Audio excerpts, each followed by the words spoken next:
You know, I've always tried to have adventures in my life. Everything I do is about adventure. My job, tree work is a big adventure. And I'm on a trip right now. I'm heading out to Colorado, and most people, they get on the road and they're road warriors. They just want to get there. They drive as fast as they can. They drive straight. They only stop for fuel and maybe get something to eat, get back on the road again. Now me, I'm always looking around. I'm always checking out everything that's around me. I see a little side road. I see a river, a creek. I see a lake. I want to see what's out here. So I pull over. It takes me a long time to get there. But if you don't stop and smell the roses along the way, you just don't experience life. So I'm an early riser and I like to get on the road. I left the house at 4 o'clock in the morning, and my destination was up through Truckee and the Donner Pass. So I enjoyed the Donner Pass, and when I got up at the top, I met this guy who said, I asked him, I said, you don't have any good places to camp around here? And he directed me to this meadow. Let's go check out this meadow. It was gorgeous.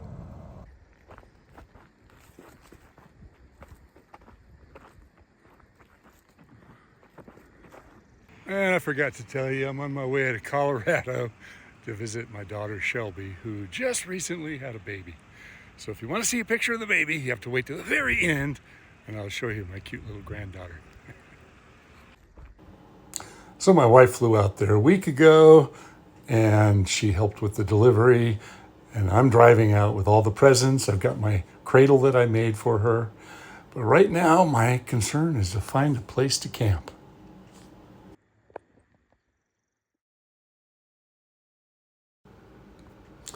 In my mind, I could not have found a better place. It was so green and so full of life. I mean, the whole area was just so lush and so beautiful. There's a big however to this story. What I did is I went out there with the drone, and I wanted to take a good look around. And it was a vast, vast meadow. And what the guy told me that I met, his name was Dave. Dave said that this used to be a lake 5 years ago, and they drained it, and now it's this gorgeous meadow. So I went out there, and I just loved it. It was so beautiful. I was having such a great time just catching all these shots of this incredible, beautiful meadow that I wasn't really paying attention to the mosquitoes. Oh my God, the mosquitoes.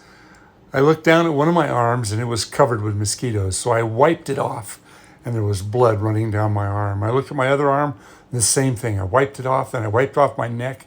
And I must have gotten bit 100 times. By the time I made the decision to go back to the car, I realized I can't camp here. I can't set up camp. I can't do anything. So I vacated. Pass, and back in the 1800s, early 1800s, the Chinese built a railroad, and they had to do a lot of excavating to get through the railroad. This tunnel, oh my God, it's solid rock. It's no longer a railroad. Sadly, it's covered with graffiti. I never understand graffiti. I mean, this is so cool, so beautiful, but people just seem to have to make their mark on the world. Less and less graffiti now. It's pretty cool. Wow! Can you imagine all the work that it took? Blasting, how many people died making these tunnels? Can you imagine a train going through here? An old steam train at that. So I'm back on the road again. I'm past the Sierras, and I got out on the road, and like I said, I like to get an early start, so I left again at dark and watched the sun come up out in the desert there, wondering what my next destination is going to be. I'm following the map, of course, but I ended up all the way across the desert. I didn't really show too much, and I made it to Utah, and I stopped at the Great Salt Flats. Here I got the drone out and I went up in the air a little bit, immediately got a message, an error message saying, I am entering restricted airspace. So I didn't take very much footage, but it's so vast. I've never been there. I've never seen it. It's just as far as you can see is white. It doesn't look white. It looks a little bit gray because the clouds were casting shadows over all this. But this is where the Bonneville Salt Flats are, and not too far beyond that was the Great Salt Lake. And then I headed towards Salt Lake City. Went into the city, but I didn't stop there very long. I'm just not a lover of the cities, but this was pretty cool. I really enjoyed this bit of the trip. I stayed there for about an hour, and I would have enjoyed going out on the salt flat, but I had to just accept seeing it from the drone.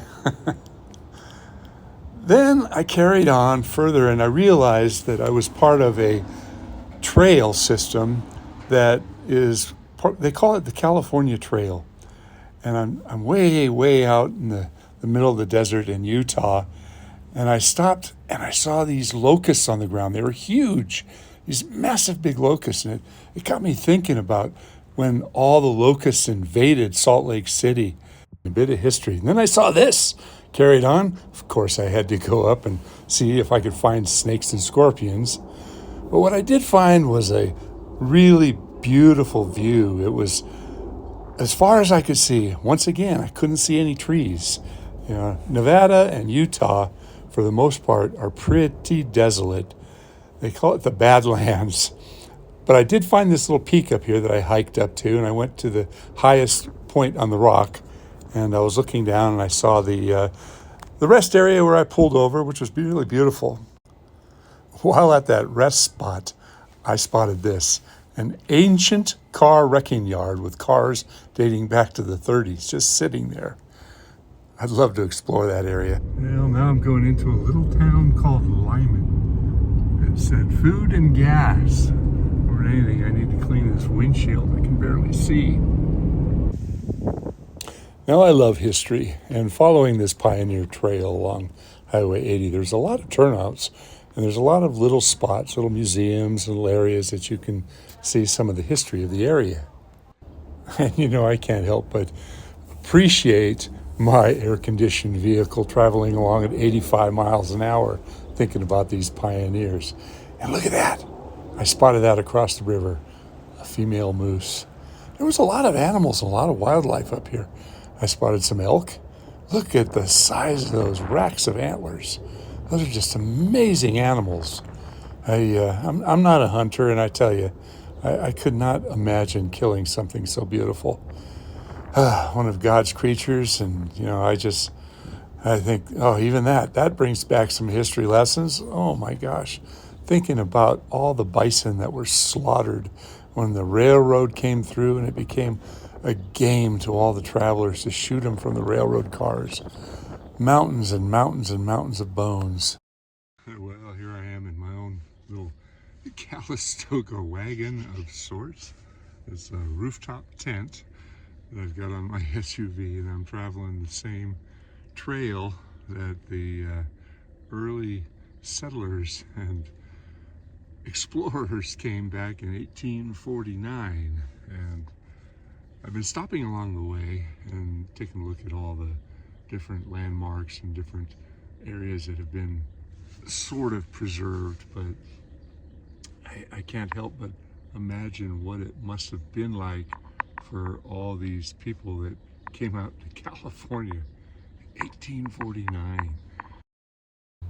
So all that driving, I was tired, so I settled down for the night. But boy, it got windy and cold.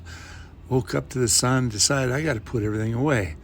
So I timed it just out of curiosity. I haven't used this rooftop tent too much. I've set it up and taken it down at my house, and I did go camping one time down by Monterey, but I thought I'd time it, see how much time it takes to take it down.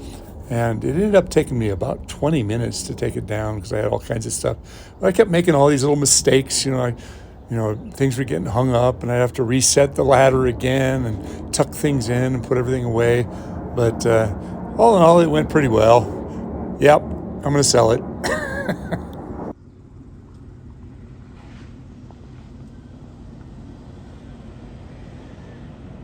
just saw a sign down there. It was a flashing light that said, Road 61 is closed. Google is wrong. We're out in farm country now, but at high elevation. There are snow drifts over there. Way off in the distance, you can see the Rocky Mountains. I'm in a little town called Wyoming looking for a place to eat breakfast. So I pulled into a gas station to clean off my windshield, which was covered with bugs. And I see this old rancher get out of his old beat up truck and I say, hey, is there a place around here I can grab some breakfast? A little restaurant, just get a cup of coffee. He says, breakfast, huh? No, we ain't got no breakfast place around here no more. All the restaurants are closed. So I got a cup of coffee at the gas station. Really pretty country. Everybody drives so fast out here though. I'm just sharing bits and pieces of the journey. It's not all dry, but majority of the time through Nevada and Utah was pretty dry. Country they call the Badlands. Not a tree to be seen for miles and miles.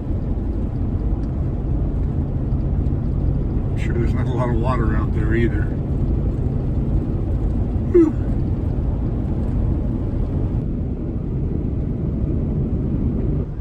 You know, I gotta say, I passed thousands and thousands of big trucks on this trip. Some of them were carrying 3 trailers in some parts of Nevada and Utah. I'm in Wyoming now. I'm not seeing any 3-trailer rigs yet, but I tell you, if you know a truck driver, you know, my hat's off to all of you guys. It's not a job that I'd want to do, but this country runs on trucks. You know, I consider myself a friendly guy. Wherever I go, I always try to talk to people. You know, I say good morning, I say hello, try to strike up conversations. And a lot of times people ask me what I do for a living. And you know, it depends upon what that person looks like. You know, if they're dressed real nice, and I can see they're city folk, I'll say I'm an arborist. But if they're down home, humble people, I say I climb trees for a living. They look at me and they say, you what? That's always fun. So I've been driving about an hour in the Badlands of Wyoming, and I've yet to see a tree. Not a tree to be seen anywhere. A lot of trucks.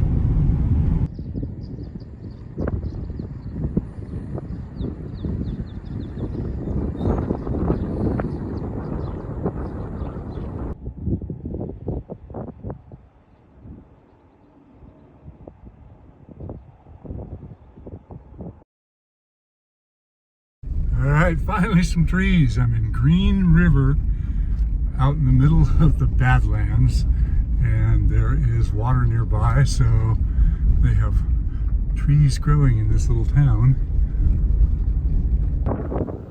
So further down the road, I spotted a sign that said Fort Steele. It was way down, it was about 10 miles down this dirt road, and there was a river down there, and it was really beautiful. And there was all kinds of old things going on around this river. And apparently in the 1800s, look at those old buildings down in there. It's on the other side of the river. I couldn't really see those. But there's the fort. And there was some drawings there, what the fort used to look like. It's pretty cool looking.